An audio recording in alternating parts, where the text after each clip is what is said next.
სააუზო მართვა სწორედაც წყლის ჩარჩო დირექტივის ინსტრუმენტია და ევროკავშირი ამ ხრივ ყველაზე წინ არის მსოფლიოში, ამერიკას თუ არ ჩავთვლით შეიძლება, ხო, მაგრამ მრავალი ფეროვანება, როგორც არის თქვა ევროპაში ჩვენ ვიცით, ხო, ეგეთი ინსტრუმენტები ჭირდება. თუ კი რამე მეთოდი დაგჭირდა, ეს მეთოდი ევროპელებს აქვთ. მაგალითად რუსებს ეს მეთოდი არ აქვთ.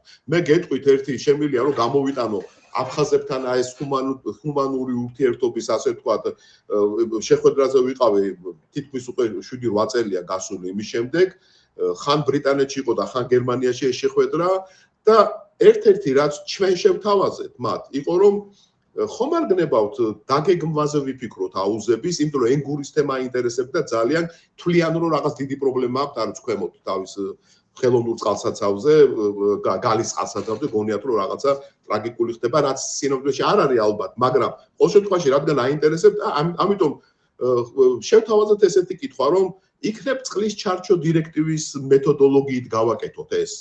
და ველოდი პასუხს არას. და მივიღე პასუხი კი. ანუ მათ კარგად რაღაცის გაკეთება და თუ ეს კარგი არის ევროპული მეთოდოლოგია, არ ხვეს უარი. შეეძლო თუ არის თითქოს რა არა ჩვენ ჯერ მაგ დონეზე არა ვართ, რა ჩვენ აი რუსულის გოსტებით გვირჩევნია, გოსტები რუსებს აღარ აქვს თვითონ. რუსები თვითონ უყურებენ რუსეთის ფედერაცია, ევროპელები როგორ აკეთებენ ამას და დარწმუნებული ვარ რომ იღებენ ამას ყველაფერს, იმიტომ რომ ვებერთელა ქვეყანა ყავთ კარგად მოსავლები, ხო?